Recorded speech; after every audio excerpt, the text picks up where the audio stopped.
বর্ষার মৌসুমে কাঁঠালের মিষ্টি সুবাসে চারদিক মমো করছে। কিন্তু ঘরে যদি থাকে ডায়াবেটিসের রোগী, তবে ইচ্ছে থাকা সত্ত্বেও অনেকেই কাঁঠালের পিঠা খাওয়া থেকে বিরত থাকেন। আর চিন্তা নেই, আজ আমি আপনাদের সাথে শেয়ার করব সম্পূর্ণ চিনি ছাড়া স্বাস্থ্যকর কাঁঠালের পিঠার রেসিপি, যা ডায়াবেটিস রোগীরা খুবই নিশ্চিন্তে উপভোগ করতে পারবেন। আসসালামু আলাইকুম ভিউয়ার্স, আজ আমি নিয়ে আসছি আপনাদের জন্য খুবই মজাদার, স্বাস্থ্যসম্মত, চটজলদি বানিয়ে ফেলার সুস্বাদু একটি রেসিপি। মাত্র কয়েকটি উপকরণ দিয়ে এই মজাদার পিঠাগুলো বানিয়ে নিতে পারবেন আপনারা। ছোট থেকে বড় এবং ডায়াবেটিস রোগীরা নিশ্চিন্তে উপভোগ করতে পারবেন এটি। কথা না বাড়িয়ে চলুন পিঠার প্রসেসটা শুরু করি। কাঁঠালের পিঠাগুলো তৈরি করার জন্য আমি নিয়ে নিয়েছি গাছ পাকা কাঁঠালের কোষ 30 থেকে 40টার মতো। এবার একটি ঝাঁকিতে সবটা নিয়ে নিচ্ছি। পিঠাগুলো তৈরি করার জন্য যেহেতু আমার কাঁঠালের রসটাই প্রয়োজন হবে, তাই আমি কোষ থেকে বীজগুলো আলাদা করে নিচ্ছি। সবগুলো বীজ আলাদা করে নেওয়ার পর হাতের সাহায্যে চেপে ভালোভাবে আমি রসটা বের করে নিব। হাতের সাহায্যে এভাবে চেপে চেপে রসটা বের করে নিতে হবে। সবগুলো রস বের হয়ে আসার পর আমি আলাদা হয়ে যাওয়া আঁশগুলো আলাদা করে নিব। দেখুন কতটুকু রস আমার বের হয়েছে। এখান থেকে অল্প কিছু আমি আগে থেকেই সরিয়ে রাখছি, এটা আমার পরে প্রয়োজন হতে পারে। এবার এই রসের সাথে আমি অ্যাড করব হাফ চামচের মতো লবণ, দিয়ে দিচ্ছি 1 চামচের মতো গুঁড়া দুধ।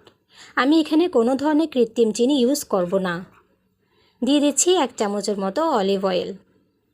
নর্মাল তেল যেহেতু ডায়াবেটিস রোগীদের জন্য কিছুটা ক্ষতিকর, তাই আমি এখানে অলিভ অয়েলই ইউজ করছি। হ্যান্ডউইচের সাথে ভালোভাবে আমি পেস্টগুলো মিশিয়ে নিচ্ছি। মোটামুটি মেশানো হয়ে গেলে এখানে দিয়ে দেব 1.5 কাপের মতো লাল চালের গুঁড়ো। ভালোভাবে ছেঁকে আমি রেডি করে নিয়েছি। যেহেতু সাদা চালের গুঁড়োর চেয়ে লাল চালের গুঁড়োই ডায়াবেটিস রোগীদের জন্য খুব বেশি উপকারী, তাই আপনারা চেষ্টা করবেন ডায়াবেটিস রোগীদের যে কোনো মেনু রেসিপিতে লাল চালের গুঁড়োটা ইউজ করার। আমার ব্যাটারটি মোটামুটি মাখানো হচ্ছে।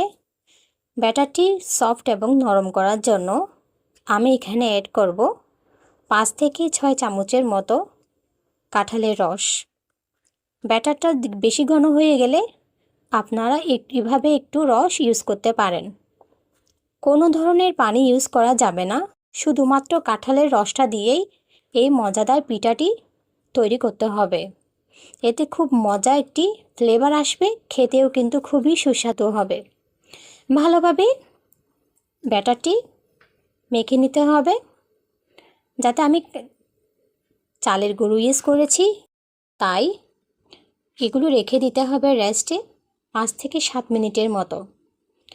খুব মজাদার এই পিঠাটি শুধু ডায়াবেটিস রোগী না, যাদের সুগারে বারণ রয়েছে এবং ছোট থেকে বড়রা সবাই কিন্তু ট্রাই করে নিতে পারেন। আমি এই ব্যাটারটি রেস্টে রেখে দিচ্ছি 5 মিনিটের মতো। 5 মিনিট পর ফিরে আসলাম। চুলায় বসিয়ে দিয়েছি একটি প্যান গরম হয়ে আসলে 1 চামচ অলিভ অয়েল দিয়ে আমি একটু ব্রাশ করে নিচ্ছি। ভালোভাবে গরম হয়ে আসলে এবার আমি 1 চামচ করে ব্যাটার দিয়ে দিচ্ছি। একটি গর্ত করা চামচ ইউজ করতে চেষ্টা করবেন, এতে সমপরিমাণ পিঠাগুলো তৈরি হবে। এবার ঢাকনা দিয়ে একটু জাল করে নিতে হবে, যাতে পিঠাটা ভালোভাবে সেদ্ধ হয় এবং ভাজা হয়। চুলার হিট কিন্তু খুব লো করে রাখতে হবে, না হলে পিঠাগুলো পুড়ে যাবে। খুব কম তেল ইউজ করার চেষ্টা করবেন, বেশি তেল দিতে যাবেন না। ডায়াবেটিস রোগীদের জন্য বেশি তেল কিন্তু খুবই ক্ষতিকর। উপর পিঠ ভালোভাবে ভেজে নেওয়া হয়ে গেলে আমি তুলে নিচ্ছি পিঠাগুলো। পরিবেশনের জন্য রেডি হয়ে গেল আমার মজাদার সুস্বাদু কাঁঠালের পিঠা। খুবই কম সময়ে ঘরে থাকা উপকরণ দিয়ে মজাদার এই পিঠাগুলো ট্রাই করে ফেলুন একবার।